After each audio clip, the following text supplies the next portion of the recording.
कर्पूरगौरं करुणावतारं संसारसारं। ओम शिवाय, जय माता दी। पुनः स्वागत है आप सभी का। अब इस बात को समझिएगा कि समस्या यहाँ तक पहुँच चुकी है कि विशिष्ट एक समय है और विशेषता जब सूर्यास्त हो जाता है, यानी रात्रि काल आरंभ हो जाता है, पूर्ण रूप से जो है अंधेरा छा जाता है, तो एक विशिष्ट समय है। उस समय पर जो हमारे घर का जो दरवाज़ा है उस पर कोई दस्तक होती है, नॉकिंग होती है।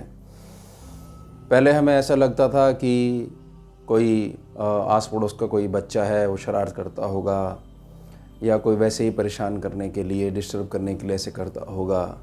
लेकिन बड़े विशिष्ट समय पे यह चीज़ होती है, और जब से यह होना प्रारंभ हुआ है, हमारे घर में बहुत सारी चीज़ें नेगेटिव होनी शुरू हो गई हैं। हमारे जीवन में बहुत सारे नेगेटिव ऊर्जाएं आनी शुरू हो गई हैं, और धीरे धीरे हम यह देख रहे हैं कि हमारे परिवार के सभी सदस्यों में जो आपसी एकता है वह भी खंडित होनी शुरू हो चुकी है। अब समझ में यह नहीं आ रहा है कि ये हो क्या रहा है, और क्या किसी प्रकार से यह निचला जो मैला जो तंत्र है, मैली जो विद्या है, उसका प्रभाव है। और हम तो बहुत सीधे तरीके से चलते आए हैं। इस प्रकार का कोई हमारा मतलब मधुर संबंध ही बने रहते हैं। कड़वे अनुभव बिल्कुल भी नहीं हमारे जीवन में। तो यह कौन है और ये क्या व्यवस्था बनी हुई है हमारे जीवन में? सबसे पहले तो इस बात को समझिएगा कि कोई भी चीज़ है, अगर वह पूर्ण रूप से नेगेटिव है तो वह आपकी पॉजिटिविटी जब तक बनी रहेगी तब तक आपके ऊपर पूरा कंट्रोल नहीं पा सकती है।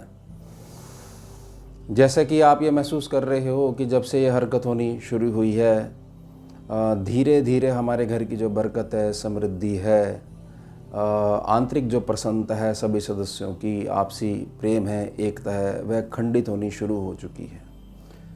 यानी आप इसको बहुत ध्यान से अगर समझेंगे, एकांत में बैठकर विचार करेंगे कि कोई हमारे को तोड़ने का प्रयास कर रहा है। किसी भी रूप में अगर हम टूट जाते हैं तो वह जो भी क्रिया है जो दरवाज़ा तक हिला देती है हमारा, वह कामयाब हो जाएगी। उद्देश्य समझिएगा, नेगेटिव ऊर्जा की बेसिक प्रॉपर्टी है कि वह जब तक आपको अलग थलग नहीं कर देगी तब तक जो है आपका कुछ नहीं बिगाड़ पाएगी। तो व्यर्थ का भय एक प्रकार का इल्यूज़न पैदा करके वह आपकी जो पॉजिटिव एनर्जी है उसको हटाना चाहती है। तो किसी प्रकार से वह जो है आपका रिएक्शन पाना चाह रही है। अब आपने करना क्या है, इसका सॉल्यूशन क्या है? सॉल्यूशन बहुत सिंपल है। सबसे पहले तो आपने यह जो हरकत होती है यह नोट करनी है किस दिन होती है, और वो जो टाइमिंग रहती है वह क्या होती है। और आपने वो चीज़ नोट कर ली है तो अब आपने बहुत सिंपल सा उपाय करना है। शिवलिंग पे आपने पूजन करना है, मीठा जल चढ़ाना है, और जलहरी से जब जल बहकर जो है आगे प्रवाहित होगा तो वहाँ पर कोई बर्तन आपने रख देना है जिससे कि थोड़ा सा जल शिवलिंग को स्पर्श करा हुआ आपके बर्तन में आ जाए। प्रार्थना रहेगी कि अगर ये दिन में करते हो तो जल इकट्ठा करके रख लीजिएगा किसी भी पात्र में, और ज़्यादा बेहतर रहेगा कि शाम के समय जब संध्या आरती होती है मंदिर में तब आप चले जाइएगा और वहाँ से जो है जल आप लेके आ जाइएगा। अब आपने क्या करना है, जो आपका जो मार्ग है जो आपके घर के दरवाजे तक आता है, तो उल्टा चलते हुए, उल्टा चलने का मेरा अर्थ है कि दरवाजे तक आते हुए आपने वो जल छिड़कना है, और जो मेन डोर है उस पर भी आपने वो जल छिड़क देना है। कौन सा जल? जो महादेव पे अर्पण करा हुआ है, और क्षमा मांग लेनी है महादेव से, प्रार्थना करके आनी है, क्योंकि यह मजबूरी वश आपको करना पड़ रहा है। यह जल जो है मार्ग में आप छिड़क रहे हो, ये प्रार्थना जरूर कर लीजिएगा, क्षमा जरूर मांग लीजिएगा, क्योंकि स्वाभाविक है कि उनको स्पर्श करा हुआ जल बड़ा बहुमूल्य है। लेकिन अब करें तो करें क्या, तो ये व्यवस्था करनी पड़ रही है। तो इसमें जो त्रुटि होगी, जो क्षमा होगी, उसमें जो है आपको रिलीज़ मिल जाएगा, रिलीफ मिल जाएगा। तो आप क्षमा भी मांग लीजिएगा। अब दरवाज़ा कर दीजिएगा बंद और बहुत तेज़ आवाज़ में कोई भी जो ईश्वरीय जो भजन हैं, जो भी आपको प्रिय हो, जैसे हनुमान चालीसा होगी, बजरंग बाण हो गया, या कोई स्तोत्र हो गया, या और भी बेहतर रहेगा आपस में सभी लोग बैठकर भगवान के नामों का उच्चारण करें। ये कब करना है? जब आपको ये टाइमिंग पता लग जाएगी, उससे ठीक 15 मिनट पहले आपने उच्चारण करना है। और उच्चारण आपका इतना अच्छा होना चाहिए कि लगन आपकी लग गई है, मग्न आप हो गए सारे जन, और आपसी जो प्रेम, आपसी एकता है, वह सबका एक हो गया है प्रभु के चरणों में। या जो भी पॉजिटिविटी एनर्जी है वहाँ पर जो आप स्वयं से पैदा करने का प्रयास कर रहे हो, उसमें आपकी लगन लग गई है। और आपका ध्यान ही नहीं गया है कि इतने दिनों से यह हमारे को कोई चीज़ है वो परेशान कर रही है। एक प्रकार से आपने पहले ही दिन उसको हराने के लिए एक प्रकार से युद्ध का आरंभ कर दिया है। बहुत सरल उपाय है, क्योंकि अगर आप इसको समझेंगे कि पॉजिटिव और नेगेटिव की प्रकृति क्या है, तो पॉजिटिव फैलती है, नेगेटिव श्रिंक करती है। पॉजिटिव जोड़ेगी और नेगेटिव अलग करेगी, है ये नेगेटिव का प्रकार ही। तो जैसे ही उस मार्ग से वह ऊर्जा चलती हुई आएगी, तो उसके मार्ग में जो है महादेव के आशीष रूपी जो जल मिलेगा, तो उससे बहुत सारी चीज़ें उसकी खंडित होनी शुरू हो जाएंगी। जो भी व्यक्ति कोई शरारत कर रहा है और जो आपका बुरा सोच रहा है, वह तक जो है हिलने लग जाएगा कि कुछ ना कुछ ये किसी की शरण में गए हैं, लगता है इन्होंने किसी भक्त की शरण में गए हैं, कुछ उपाय कर रहे हैं, लेकिन वो ये कभी भी पकड़ नहीं पाएगा कि आप असली जो ऊर्जा का जो बेस होता है वह समझ चुके हो। और भी अच्छा करने के लिए इसमें बहुत अच्छा राम नाम लेखन की पुस्तिका आप ले आइएगा, सभी मेंबर्स को दे दीजिएगा। सिर्फ 15 या 20 रुपए की आ जाती है। आपके शहर में पता कर लीजिएगा जहाँ पूजा पाठ की पुस्तकें मिलती हैं, सामग्री मिलती हैं, उनसे आप प्रार्थना करिएगा। अगर नहीं होगी वो आपको मंगवा देंगे। रेड पेन लीजिएगा और प्रार्थना करिएगा हनुमान जी से कि अब हम ये राम नाम लिख रहे हैं, ऐसा आशीष दें कि जब हम ये राम नाम लिखें इस समय सभी जन, तो कोई भी ऊर्जा हमारा ध्यान नहीं भटका सके। और रोज़ हम ये लिखेंगे, आपको प्रणाम करेंगे, गुरु रूप में आपका आह्वान करेंगे और राम नाम लिखेंगे, तो हमारे को डिस्टर्बेंस नहीं होनी चाहिए। ऐसा आप आशीर्वाद प्रदान करें।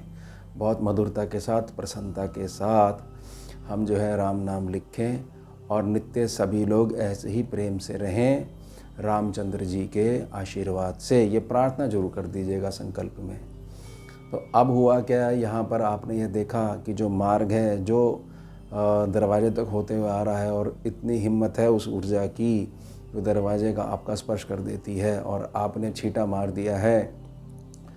महादेव शिवलिंग का जो स्पर्श करा हुआ जल है उसका छींटा मार दिया है, तो बहुत सारी चीज़ें वैसे ही ख़त्म होनी शुरू हो जाएंगी। और ये हमेशा के लिए रहेगा, ऐसा नहीं है कि लगातार आपको करना पड़ेगा। इसको करिएगा, 21 दिन करीब करिएगा और फिर आप बताइएगा जैसा आपका अनुभव हो।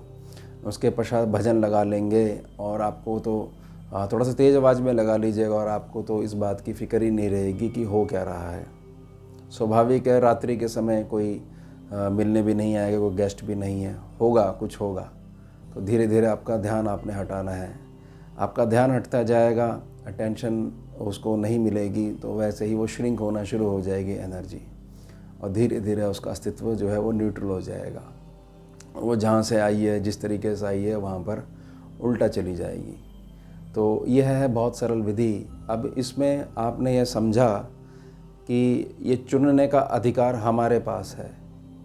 कोई भी जीवन में, यह तो चलिए एक केस हो गया कि अगर ऐसा हो रहा है और हम प्रभावित हो रहे हैं, कोई भी स्थिति जीवन में आती है तो सबसे पहले वह यह देखती है, और ख़ास तौर से नेगेटिव एनर्जी, कि आपका रिएक्शन क्या है।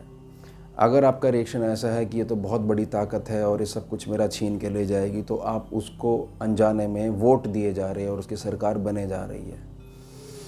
लेकिन अगर आपका आंतरिक संकल्प इस प्रकार से है कि कुछ भी हो, मेरे जो इष्ट हैं, मेरे जो गुरु तत्व हैं, उनके आशीर्वाद से बड़ा कुछ भी नहीं है। ये जो हो रहा है होने दो, दुनिया तो ऐसी चलती रहेगी धूप छाँव की तरह। मुझे तो मेरे नित्य कर्म में गुरु तत्व का जो सानिध्य है, उसकी जो ठंडी छाया है, मेरे इष्ट का जो नाम है, उसकी शरण में बने रहना है। तो धीरे धीरे आपकी ऐसी प्रैक्टिस हो जाएगी कि बहुत सारी एनर्जीज अगर कोई पीछे भी पड़ा हुआ है आप तक आएगी और घूम के चली जाएगी और आपको पता भी नहीं लगेगा, क्योंकि बहुत अच्छी गोद में आप बैठे हुए हो और उन्हीं के नामों का स्मरण कर रहे हो।